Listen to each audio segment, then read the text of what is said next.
Guys, punta muna tayo ng LTO Naik. Try natin kung available na yung ating card license. Si 1 year mahigit na eh. Oo, pero bakit naman ngayon lang? At anong rason niya? Baka meron na. Email ng advance tungkol sa pambobomba. Hindi ko pa rin malaman kung bakit Dito tayo dumaan sa may pero hindi kaya ipinadala niya yun para ito Kapipisa. at malaman na nagbalik na siya. Kung gano'n, kailangan natin na imbestigahan ang mga pangyayaring usot natin na ito is dun sa may ano, sa may Petron. Ano ba yun? Mukhang mas maganda na bumuo ng joint investigation team kasama ang Kyoto Police. Oh, ano? Sir, habang ini-inspect nila ang smartphone ni Mr. Sekine, may nakita sila kakaibang email bago mangyari ang pambobomba. Kakaibang email?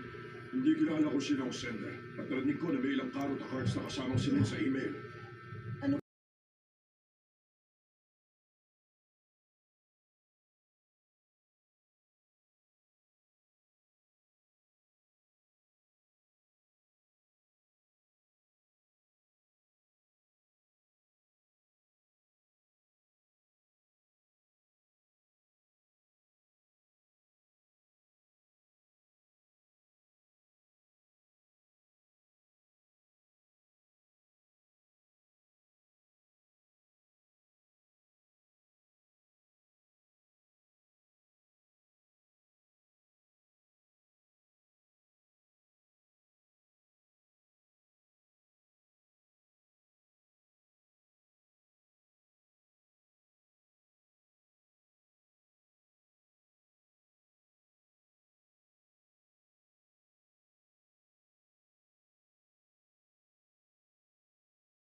Yan yung sa kaliwa, yan yung barangay ng Tres Cruces.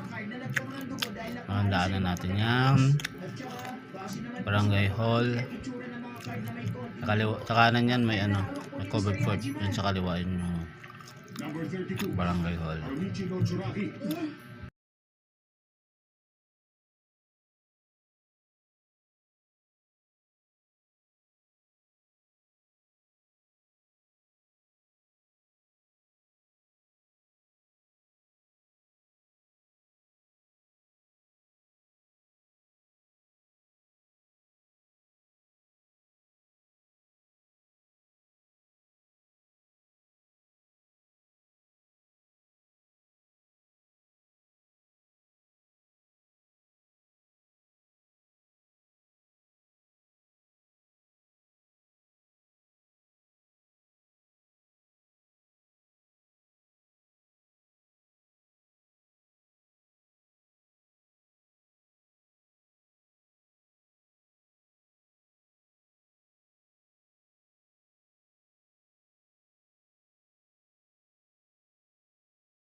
Ito yung shortcut na kalsada galing sa amin dun sa may Tres Cruces Sunrise punta ng Naik LTO. Paglabas mo nyan, kakaliwa ka yan, lapit na yan. Paglagpas mo ng tulay, konting kembot na lang, LTO na. Saan nyo mamaya guys.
Subdivision din dito tayo madadaanan. Kalimutan ko ng pangalan na ito. Yan. Lapit na tayo guys sa highway.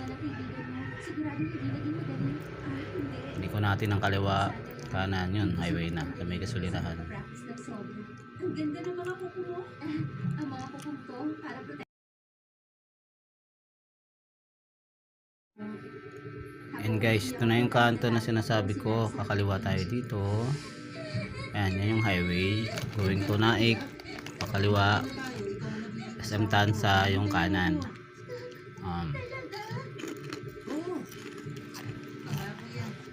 Ito, Tansa pa to. Paglagpas natin ng tulay, yun, Naik na yun. Pero pangako yung bata pa siya kaya ang bata o matanda wala yung pinagkaiba. Kapag nangaku Tinalangan. hindi na dapat baliin yung basta-basta. Mali ba ako? Lapit na tayo guys. Tama ka nga. Ang mabilis na pag-agos at ang tubig na lahati dahil sa bato. Gaya ng dalawang agos na makikita mo. Naniniwala akong konektado. Tulay. Yan. Inamon ni Nanay Naik na tayo niyan. Ako mismong laban? Teka, totoo ba yun? Oo, habang wala ako, nasa ang sabi ng article na natakot daw si Lazaro sa laban ng Scots. Tapos yung kanto dyan, bandang kaliwa. Pumunta siya bago. Ano papuntang ano? Pero bakit siya pupunta? Pasinaya. Ewan, hindi natin malalaman ng dahilan. Sinaya Naik. Tanungin natin sila. Pero nung pumunta siya ng araw na yun, sinabi niya siguro kay Satsuki na ang balak niya. Palunin siya gamit ng Satsuki Caps Cannon. Mga card ba yun? Ayan, ang kanto na yan. Kaliwa. Papuntang Pasinaya Naik yan. Ano na yun? Wala namang kaming takot na mananakaw yun. Kaya nakatabi lang yun sa bahay. Pero di ka makakapagsaguhan ng laban nang walang nagbabasa ng cards, di ba?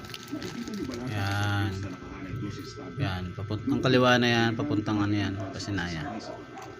Kung gano'n, ano yung naging resulta ng laban? Natapos yun na si Satsuki na mukhang walang magawa si Naguro laban sa kanya. At nung umuwi ako, naalala ko, nakita ko siya sa gate ng Paris na siya na sobrang putla ng mukha niya na parang bang tumatakas siya.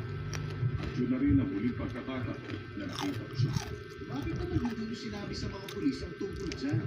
Kapag sinabi ko, may posibilidad na makarating yun sa press o sa ibang mga. Kapag nalaman nila na makasaysay na Karuto cards na yun na ginagamit para sa personal Yan, yung building na yun, na blue. kagulo at magagalit ang mga. Hindi naman Yan yung LTO, Naik. punto mo, pero Diyan tayo pupunta.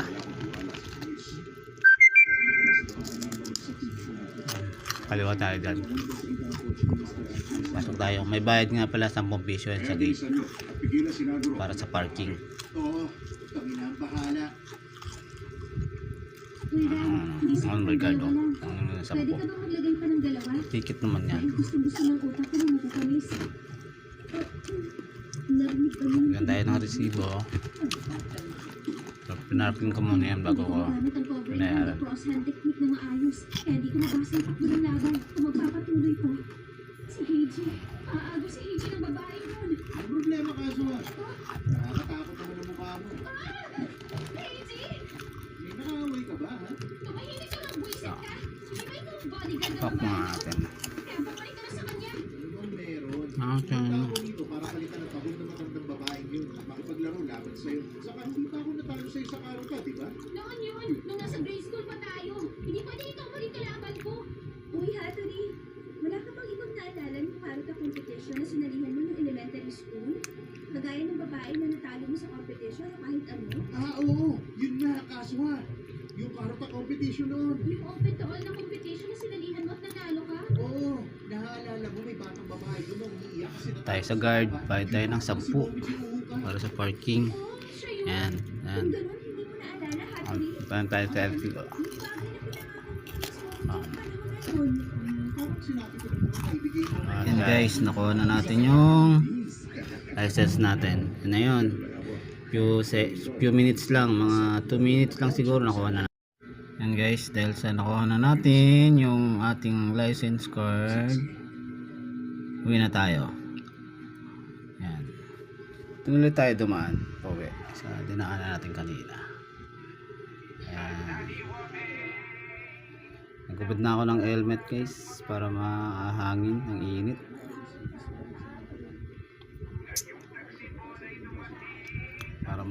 mahangin kasi dito guys, maraming puno.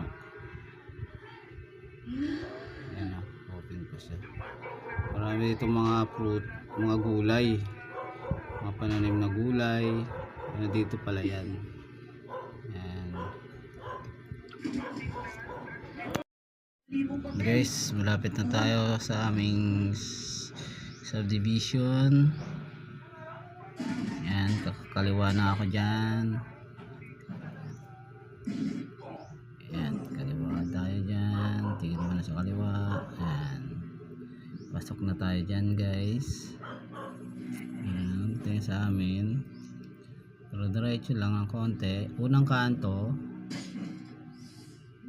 kaliwa tayo guys. Ayan, phase 3. Ayan sa amin. Pangalawang kanto, kanan. Ayan, yung pangalawang kanto, kanan tayo dyan. Ayan na, ayan sa amin. Tapat ng tubigan. Ayan. Ayan na. Ayan. Okay guys, ito na tayo. Bye bye, thank you for watching. God bless sa inyong mga nanonood.